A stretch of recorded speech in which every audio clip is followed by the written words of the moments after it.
हाँ तो दोस्तों राम राम, स्वागत है आप लोग एक और वीडियो में। दोस्तों आज हम आपको हल्दी घाटी ले चलेंगे जो कि वीरों की भूमि है। इसे राती घाटी भी कहते हैं। तो दोस्तों यही है हल्दी घाटी। यहाँ पर हम रुकेंगे और आपको इसके बारे में पूरी जानकारी देंगे। वो बोर्ड दिख रहा है सामने, वहाँ तक चलते हैं। ये वीर भूमि है, वीरों की भूमि है। बोर्ड पर लिखा हुआ है हल्दी घाटी। दोस्तों 18 जून 1576 को इसी जगह से महाराणा प्रताप व अकबर के बीच युद्ध शुरू हुआ। इसी कारण उस युद्ध को हल्दी घाटी नाम दिया गया। इसका कलर आप देख सकते हैं, एकदम हल्दी जैसा पीला पीला है। इसी कारण इस घाटी का नाम हल्दी घाटी दिया गया था। वो युद्ध यहाँ से शुरुआत हुई थी। उस युद्ध की शुरुआत यहीं से हुई थी, इसी दर्रे से हुई थी। और रक्तलई जो पिछले वीडियो में मैंने आपको बताई, वहाँ तक दोस्तों ये मिट्टी तिलक करने लायक है। मैं इसका तिलक कर रहा हूँ। इस मिट्टी से तिलक करो, ये धरती है बलिदान की। ये मिट्टी महाराणा प्रताप के शौर्य, वीरता और पराक्रम की गवाह है। आप देख सकते हो ये बलिदान की मिट्टी है। बलिदान ऐसा एक बलिदान, ऐसा हिंदू राजा का बलिदान जिसने कभी पराधीनता स्वीकार नहीं की। दोस्तों इसका नाम है हल्दी घाटी दर्रा। दर्रा किसे कहते हैं? दर्रा यानी दो पहाड़ों के मध्य प्राकृतिक मार्ग होता है, उसे दर्रा कहते हैं। और ये दर्रा अरावली पर्वत श्रृंखला का ही एक भाग है और ये खमनोर एवं बलीचा गांव के बीच में है। हल्दी घाटी का युद्ध भारतीय इतिहास में मशहूर है। इस युद्ध में मुगलों के पास 80,000 सैनिक थे, जबकि प्रताप के पास केवल 20,000 थे। फिर भी प्रताप की सेना ने शौर्यता और साहस के साथ अकबर की सेना को 3 किलोमीटर पीछे धकेल दिया था।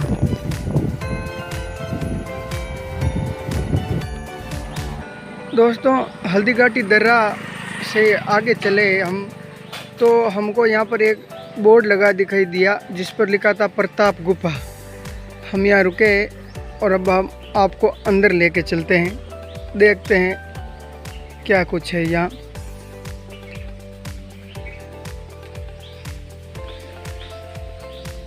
ये अंदर घुसते ही हमें सबसे पहले इधर राइट साइड में एक सुंदर सा झरना बहता हुआ दिखाई दिया। देखो महादेव जी का शिवलिंग है और उसके ऊपर ये झरना चल रहा है।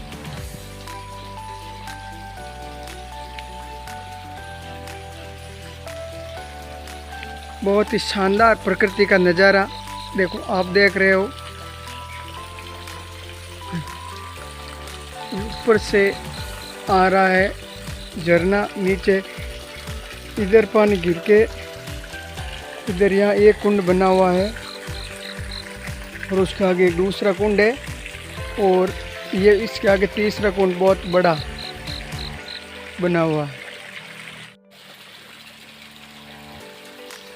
झरना और महादेव जी के दर्शन करने के बाद हम इधर गुफा की तरफ आए।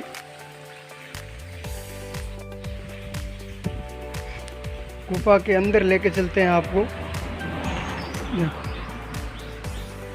चलते हैं अंदर, देखते हैं क्या है।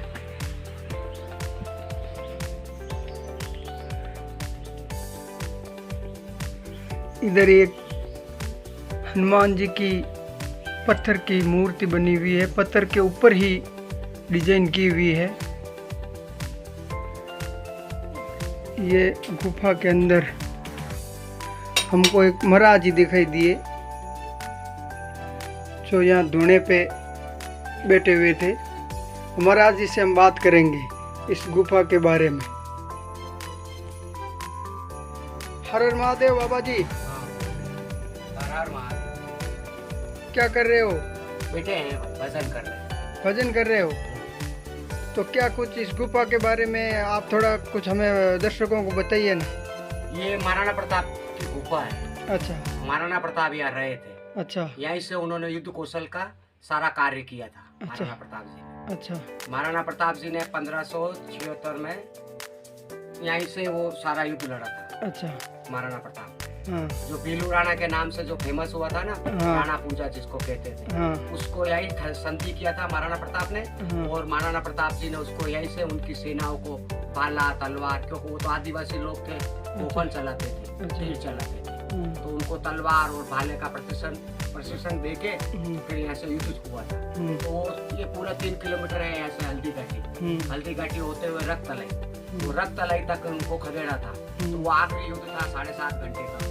हम्म, तो उस दिन उन्होंने विजय पाई थी। अच्छा। तो महाराणा प्रताप का ये मेन गुप्त स्थान था। यहीं से वो मंत्रणा करते थे महाराणा प्रताप जी, यहीं से वो रहते थे, यहीं से सारा दिशा निर्देश देते थे। उनका सेनापति था हकीम खान सुरसुरी। हम्म, हाँ, वो सारा ऐसे दिशा निर्देश देके वो अलग अलग पहाड़ों से टुकड़ियों को घेरते थे अच्छा और फिर युद्ध लड़ते थे।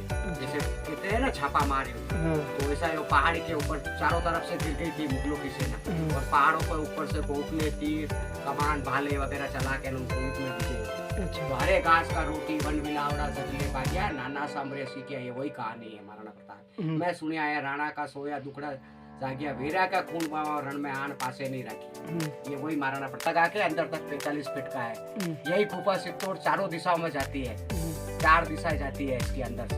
ये एक सित्तौड़ तक जाती है, इकलिंगनाथ तक जाती है, गोकुंदा तक जाती है, और वीरा का मठ जो है ना, तो जहाँ कठार है वहाँ तक जाती है। वहाँ भाई वहाँ के जो बनास नदी है ना, वहाँ तक निकलती है। वो बेल पर्वत अरावली है, उस अरावली में जगह जगह जो बर्दर की नाल बद्रीनाथ के नाम से फेमस है, वहाँ तक ये गुफा जाती है। फिर उसके आगे फिर मारवाड़ की तरफ जाते हैं, परशुराम जी तक यही गुफा जाती है, ऐसा बोलते हैं पुराने लोग। अच्छा और यही है इसका इतिहास। ये अंदर जो बेटी है महाराणा प्रताप की बायन माता है, अच्छा कुल देवी उनकी। तो वो यही सेवा पूजा अर्चना करते थे। यही से महाराणा प्रताप इकलिंगनाथ जाते थे। इकलिंगनाथ के अंदर जो पीछे बापा रावल का वो बना हुआ है, जहाँ बापा रावल बैठ के इकलिंगनाथ तक जाती है यही गुफा। महाराणा प्रताप जी इसी के अंदर से होके जाते थे इकलिंगनाथ की सेवा करने। वह पीछे इकलिंगनाथ के उधर जो बापा रावल की मूर्ति लगी है उस तरफ निकलती है वही गुफा। उधर से आप किलोमीटर, आधा किलोमीटर, 1.5 किलोमीटर आ सकते हो, लेकिन वहाँ गार्ड है सरकार का, तो उसको कुछ कह के आप अंदर आ सकते हो। इधर से अब सरकार ने बंद कर दिया क्योंकि ये पर्यटक स्थल है, और यही प्रताप गुफा है यहाँ। तो महाराणा प्रताप का सारा व्यू रचना यही। यहीं से गोकुंदा जाती है जो 35 किलोमीटर है, यहाँ से जहाँ राज तिलक हुआ था 18 जून को महाराणा प्रताप। ये इसी से अंदर होते होते ठेठ उस पहाड़ों में निकलती। वहाँ से 7-8 किलोमीटर आगे मायरा की धुनी है, उसको शस्त्र कारागृह बोलते हैं। अब क्या है, संतों के सानिध्य में आने से उसका नाम परिवर्तन हो गया। पहले उसको शस्त्र कारागृह कहते हैं। आज भी वहाँ शिलालेख लगा हुआ है राजाओं का, और वहाँ पर इससे भी बड़ी बड़ी गुफाएं अभी भी आज भी मौजूद है। पर्यटक लोग वहाँ देखने जाते हैं, वहाँ पर शस्त्र कारागृह। तो वहाँ आज भी मेलनुमा बना हुआ जो 400-500 साल पुराना आप देख के कहते हो तो दृश्य हो जाता है। अच्छा तो यहाँ पर वो रहते थे तो खाते पीते क्या थे? खाना पीना तो क्या है, जैसे उस जमाने में तो ऐसे बर्तन वगैरह कुछ होते नहीं, मिट्टी के बर्तन होते थे, तो वो इन्हीं धरती के अंदर वो छुपा के रखते थे। उन्हीं के अंदर गुड़, राबड़ी वगैरह, ये और मक्का का रोटी वगैरह, बाजरे का रोटी, ये आदिवासी लोग लेके आते। तो वो हरे घास का रोटी वन बिलावड़ा ले बागिया नाना सा हमरे सीखे, वो कहानी ऐसे ही है। जब यह महाराणा प्रताप का पुत्र छोटा था तब उनकी माँ रोटी बनाई गई थी, तो वो रोटा एक जंगली बिलाव लेके चला गया। तो उसी के ऊपर ये कहानी चलती है, स्कूलों में चलती थी आज के 20-25 साल पहले। ये प्रश्न आता था बच्चों को। तो यहीं से बाकी का जो उनके कोई भी राशन चाहिए तो ये सारे भीलू राणा का जो था ना, जो राणा पूजा हुआ, उनके जो सारे जो आदिवासी लोग थे वो यहाँ पे सब खाना लेके आते थे, मक्की बाजरा ये वगैरह। तो यही वो राबड़ी बनती थी, जो राबड़ी बनाते हैं ना मक्की के दाने का छाछ वगैरह डाल के। तो वो कोई छाछ ला रहा है, कोई घी ला रहा है, कोई घोल ला रहा है, कोई काकम, जो वो काकम ही उसी घोल का बनता है। तो उसी से कभी वो रोटी खा लेते थे। जैसे चटनी बनाते थे लाल मिर्ची लहसुन की, इसकी वगैरह। तो ये आदिवासी लोग आज भी उसी को ही खाते हैं। आपने देखा होगा तो आज भी आदिवासी लोग लाल मिर्ची को ही खाते हैं, वो पीसी हुई नहीं खाते, आग की मिर्ची को ही खाते हैं आज भी। और हमने सुना है कि यहाँ गुप्त मंत्रणा भी करते थे यहाँ। महाराणा प्रताप के मेन सेनापति था हकीम खान सुरसुरी, वो काबुल का रहने वाले। तो वो सारे ऐसे 5 बंदे थे महाराणा प्रताप के, वो से राजाओं भी थे। तो वो सारी मंत्रणा यही होती थी। वो जो दिशा निर्देश हकीम खान सुरसुरी को देते थे वो बिलू राणा पूजा को दिया जाता था, जिसका नाम राणा पूजा से फेमस हुआ। वो फिर उस आधार पर युद्ध लड़ता था उनका। यहाँ बैठ के गुप्त मंत्रणा करते थे युद्ध के बारे में, हैं? ठीक साहब, बाबू जी बहुत बहुत धन्यवाद आपको। हर हर महादेव। इस युग में तो ये नहीं होती थी तो महाराणा प्रताप ऐसे हिलाते थे इसको, तो ये झालर बोलते हैं इसको, झालर नाम है इसका पूरा नाम। अच्छा। अभी के आज के जमाने में इसको साकल कहते हैं। किसी जमाने में महाराणा प्रताप अपने हाथ से चलाते थे। 1.25 मन मतलब ये 40 किलो 32 किलो के आसपास होता है, 1.25 मन का ये।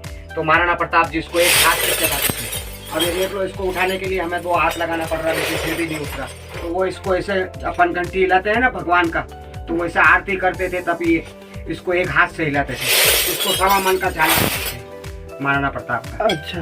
आज भी आप लोगों ने देखा होगा देवरों के अंदर ऐसा पड़ा रहता है, भोपा जो भाव करता है।